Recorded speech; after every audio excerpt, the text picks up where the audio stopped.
আল্লাহ নবী মুসা আল্লাহ তাআলার কাছে একদিন ফরিয়াদ করলেন, ইয়া রাব্বাল আলামিন, ও মালিক আল্লাহ, আমার একটি ফরিয়াদ তোমার কাছে আছে, আমার একটা আরজি, আমার একটা আবদার তোমার কাছে আছে, তুমি কি কবুল করবানি? এবার মালিক বলল, মুসা রে, এমন কোন দোয়া আছে, এমন কোন আবদার আছে, এমন কোন আরজি আছে যা আমি কবুল করিনি, যা আমি তোমার আবদার মিটাইনি, এমন কোন আবদার আসেনি মুসা?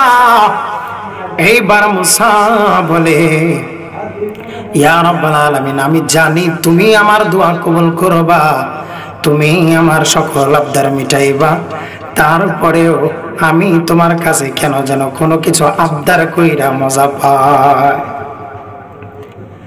এইবার বলল, বলো মুসা, তুমি কি আবদার করতে চাও? তোমার মনে কি আশা তুমি বলতে পারো। এইবার আল্লাহর নবী মুসা বলে, ইয়া রাব্বাল আলামিন, আমার জামানার, আমার যুগে এমন কোন ব্যক্তি আছে যেই ব্যক্তি আপনার কাছে সবচাইতে নিকৃষ্ট? এমন কোন ব্যক্তি আছে যাকে আপনি দেখতে পারেন না? আমার জামানার সবচাইতে গুনাহগার ব্যক্তি, আমার জামানার সবচাইতে অপবিত্র ব্যক্তি, আমি তার চেহারাখানি একটু দেখতে চাই। এইবার বলল, তোমার আবদার গ্রহণ করা হইল, কবুল করা হইল, তুমি যাও। ও মুসা রে, তুমি সকালবেলায় অমুক জায়গায় তুমি দাঁড়ায়া থাকবা, সর্বপ্রথম যে ব্যক্তিটি ওই পাশের জঙ্গলে নিজের ছেলেকে কোলে করে নিয়ে প্রবেশ করবে, ওই ব্যক্তি হইল তোমার জামানার সবচাইতে গুনাহগার ব্যক্তি। এবার আল্লাহর নবী মুসা সেই জায়গায় দাঁড়িয়ে রইলেন। এবার সকালবেলা দেখলো একজন কাঠুরের, তার কোলে একটা বাচ্চা নিয়ে ওই জঙ্গলের মধ্যে প্রবেশ করলো। তার মানে আল্লাহর নবী বুঝতে পারলো এই লোকটাই আমার জামানার সবচাইতে নিকৃষ্ট ব্যক্তি। এবার মালিকের কাছে আবারও একটা আবদার করে, ইয়া রাব্বাল আলামিন, তোমার কাছে আমার আর একটা আবদার মিঠাই বানিয়ে। বলল, বলা মুসা, তোমার কি আবদার আছে? এইবার বলল, আমার আবদার হইল আগের আবদারের চাইতে একটু অন্যরকম, তার বিপরীত। বলল, আগের বার বলেছিলাম তোমার কাছে সবচাইতে পছন্দনীয় ব্যক্তিকে, তোমার কাছে সবচাইতে অপছন্দনীয় ব্যক্তিকে তুমি দেখিয়েছো, এবার আমি তোমার কাছে সবচাইতে আফজল ব্যক্তিকে, সবচাইতে তোমার কাছে পছন্দনীয় ব্যক্তিকে, তাকেও একটু দেখতে চাই।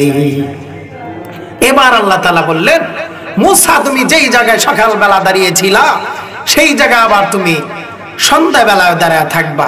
সর্বশেষ যে লোকটি আসবে সেই লোকটি হইল তোমার জামানা সবচাইতে নিকৃষ্ট ব্যক্তি, সবচাইতে আমার কাছে পছন্দনীয় ব্যক্তি, সবচাইতে তোমার জামানার আফজল একজন ব্যক্তি, সবচাইতে পরহেজগার একজন ব্যক্তি, আমার কাছে পছন্দনীয়।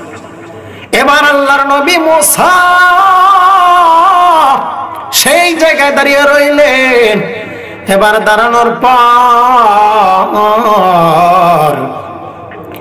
দেখলেন যে যেই লোকটি সকালবেলায় জঙ্গলে ঢুকলো, আবার একই লোক আবার সন্ধ্যাবেলায় বের হইল।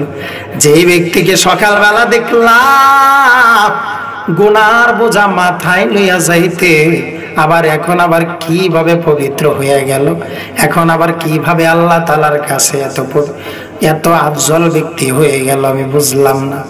এইবার মালিকের কাছে বলে, মালিক, এটা কিভাবে সম্ভব? আমি অবাক হয়ে গেলাম। বলল, এই প্রশ্নটা আমার কাছে না করে তুমি ওই ব্যক্তির কাছেই করো, ওই ব্যক্তি তোমাকে আসল কথাটা জানাইয়ে দেবে। এইবার ওই ব্যক্তির কাছে যখন আল্লাহর পয়গম্বর মুসা প্রশ্ন করলো,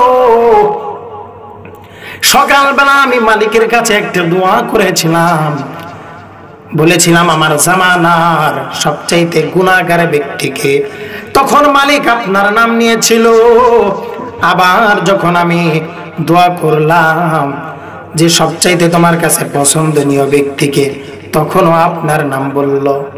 কি ব্যাপার, এই সারাদিনের মধ্যে কি এমন হয়ে গেল, কি এমন ঘটে গেল যে সকালবেলা এত গুনাহগার হওয়া সত্ত্বেও বিকালবেলা আপনি আল্লাহ তাআলার পছন্দনীয় পাত্র হয়ে গেলেন? সুবহানাল্লাহ। এবার বলল, তাহলে আপনি শুনুন, সকালবেলা যখন এই যে আমার কোলে যে বাচ্চাটা দেখলেন, এই বাচ্চা নিয়ে যখন আমি এই বাগানে ঢুকলাম, আমার বাচ্চা আমাকে বলে, ও বাবা, এই যে জঙ্গল, এই যে বাগান, এই বাগানটা কত বড় হতে পারে। এরপরে ওই লোকটি বলল, এই বাগানটা বিশাল বড়, সারাদিনও যদি তুমি ঘুরতে থাকো রে, তারপরেও তো এই বাগানটা শেষ হবে না, এত বড় এই বাগান। বলল, বাবা, এই বাগানের চাইতে বড় কোনো কিছু কি নাই? বলল, আছে তো। বলল, কি?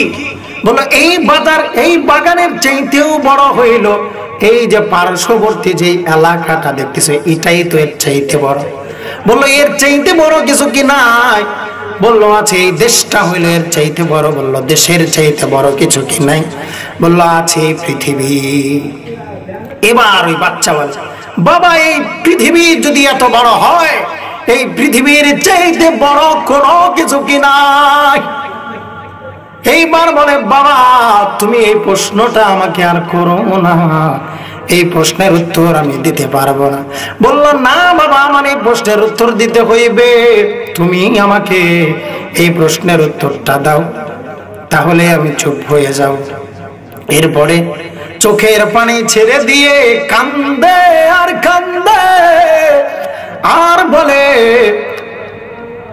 আমি এত এত এত পরিমাণে গুনাহ করেছি যে আমার গুনাহ এই পৃথিবীর চাইতেও বেশি। তখন ওই বাচ্চাটি আবারও প্রশ্ন করতে থাকে, বাবা, গুনাহ, তোমার গুনাহ এত বড় এত বড় যে এই গুনার চাইতেও কি বড় কোনো কিছু নয়? বললো, আছে তো। বললো, কি? সেটা হইল আমার মালিকের দয়া। সুবহানাল্লাহ। তো আমার মালিকের দয়া এত বড় যে পৃথিবীর চাইতেও যদি আমরা যদি বেশি গুনাহ করে থাকি, এত গুনার বোঝা যদি আমাদের এতই বড় হয়, তারপরে মালিকের দয়ার কাছে, মালিকের রহমতের কাছে, মায়ার কাছে আমার আপনার এই গুনাহ কিছুই নয়। তো আমরা মালিকের কাছে আমরা ফরিয়াদ করব, দোয়া করব, লজ্জিত হব, নিজে অনুতপ্ত হব যে মালিক, আমি যেই গুনাহ করেছি আর জীবনে আমি গুনাহ করব না, তুমি আমাকে ক্ষমা করে দাও, মাফ করে দাও। তো এই বলে আমরা তওবা করব ইনশাআল্লাহ।